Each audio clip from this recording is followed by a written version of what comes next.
ஹரஹர சங்கர ஜெய் ஜெய் சங்கர. எனக்கு தெரிஞ்சு இந்த ஜென்மத்தில் நான் நல்லது தானே பண்ணியிருக்கேன். என்னோட வாழ்க்கையில் நான் ஒரு எறும்புக்கு கூட துரோகம் நினைச்சதில்லை. ஆனால் என் வாழ்க்கை பூரா நான் கஷ்டத்தை மட்டும்தான் அனுபவிச்சிருக்கேன். சந்தோஷம்னா என்னன்னு கூட எனக்கு தெரியாது. அப்படி நான் என்ன பாவம் பண்ணிட்டேன்னு என் வாழ்க்கையில் இத்தனை சோதனை அப்படின்னு புலம்புறவாழ்ல நீங்களும் ஒத்தரா? இந்த பதிவு உங்களுக்காக தான். அப்போதான் மகாபாரத யுத்தம் முடிஞ்சிருந்தது.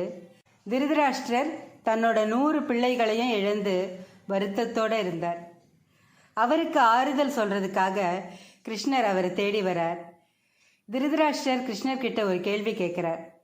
கிருஷ்ணா, நான் குருடன்தான், ஆனாலும் இந்த ஜென்மத்தில் நான் தர்ம நியாயங்களை தவறாமல் அரசாட்சி பண்ணியிருக்கேன். அப்படியும் என்னோட 100 பிள்ளைகளையும் பறி கொடுத்துட்டேன். என்னால் இந்த துக்கத்தை தாங்கிக்க முடியல கிருஷ்ணா. இதுக்கான காரணம்தான் என்னன்னு கேட்குறார். அதுக்கு கிருஷ்ணர், உனக்கு நான் ஒரு கதை சொல்கிறேன். கதை சொல்லி முடித்ததும் உன்கிட்ட ஒரு கேள்வி கேட்பேன். அந்த கேள்விக்கான பதிலை நீ சொன்னதும் நான் உன்னோட கேள்விக்கான பதிலை சொல்கிறேன்னு சொல்லிட்டு கதை சொல்ல ஆரம்பிக்கிறார். ஒரு ஊரில் தர்ம நெறி தவறாமல் ஆட்சி செய்கிற ஒரு ராஜா இருந்தான். அந்த ராஜா கிட்ட பரம ஏழையான ஒரு சமையல்காரர் இருந்தார். அந்த சமையல்காரர் விதம் விதமாக ராஜாவுக்கு பிடிச்ச மாதிரியெல்லாம் சமைச்சு போட்டு ராஜாவோட மனசில் ஒரு தனி இடத்த பிடிச்சிடுறார். ராஜா அந்த சமையல்காரரை பாராட்டுற விதமாக நிறைய பரிசுகள்லாம் கொடுக்குறார். அந்த சமையல்காரருக்கு ரொம்ப ரொம்ப சந்தோஷம். இன்னும் ராஜாவுக்கு பிடிச்ச மாதிரி சமைச்சா ராஜா நிறைய பரிசுகள்லாம் கொடுப்பாருன்னு ரொம்ப ஆர்வத்தோடையும் அக்கறையோடையும் விதமாக சமைக்கிறான். அரண்மனை பின்பக்கம் ஒரு குளத்தில் ராஜா நிறைய அன்னப்பறவை வளர்த்துன்னு இருந்தான்.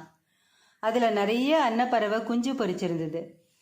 ஒரு நாள் யாருக்கும் தெரியாமல் ஒரு அன்ன குஞ்சை எடுத்துட்டு வந்து சமைச்சு ராஜாவுக்கு போடுறான். அதோட ருசியில் ராஜா மயங்கி போய் ரொம்ப சந்தோஷமாக சமையல்காரர்கிட்ட அது என்னன்னு கூட கேட்காம, இந்த பதார்த்தத்தை எதால செஞ்சிருக்கேன்னு கூட கேட்காம, இது எனக்கு ரொம்ப ரொம்ப பிடிச்சிருக்கு, தினமும் எனக்கு இதை சமைச்சு போடுன்னு சொல்லிடுறார். ராஜா கொடுக்குற பரிசு பொருளுக்கு ஆசைப்பட்டுண்டு அந்த சமையல்காரர் வேற வழி இல்லாமல் தினமும் ஒரு அன்ன குஞ்சை எடுத்துட்டு வந்து ராஜாவுக்கு சமைச்சு போடுறார். கிருஷ்ணர் கதையை இந்த இடத்துல நிறுத்துறார்.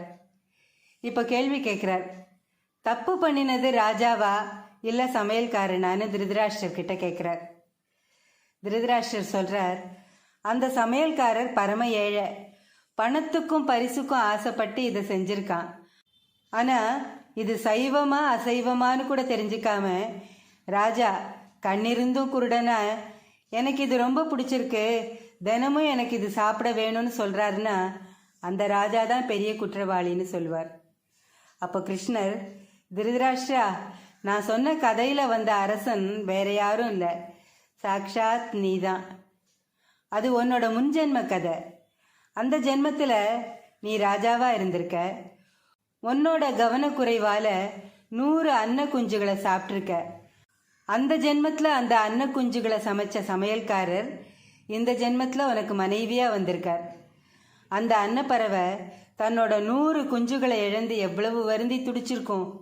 அந்த பாவம்தான் இந்த ஜென்மத்தில் 100 பிள்ளைகளை இழக்க வச்சிருக்கு.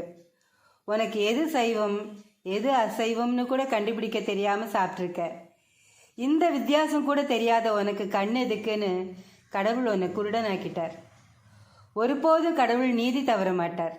நாம் செஞ்ச பாவ புண்ணியத்துக்கு ஏற்ற மாதிரி வாழ்க்கை தான் நமக்கு அமையிறது. தப்பு பண்ணினா அதுக்கு இணையான கஷ்டம் நமக்கு வந்து சேரும். அதனால் நாம் படுற கஷ்டத்துக்கு நாம் செஞ்ச பாவம்தான் காரணமே தவிர வேற யாருமே காரணம் இல்லை. இந்த ஜென்மத்தில் நாம் நல்லவாளாக இருக்கலாம், ஆனால் முற்பிறவியோட தாக்கம் நம்மளையும் நம்ம சந்ததியையும் நிச்சயமாக தாக்கும். அதனால் பல்ல கடிச்சுண்டு செஞ்ச பாவத்தையெல்லாம் அனுபவித்து தீர்த்துட்டு மேற்கொண்டு பாவத்தை சேர்த்துக்காம வாழற வித்தையை நாம் கற்றுண்டோன்னா இனிமேல் பிறவி இருக்காது. அப்படியே இருந்தாலும் அடுத்த பிறவியில் நமக்கு நல்ல வாழ்க்கை அமையும்.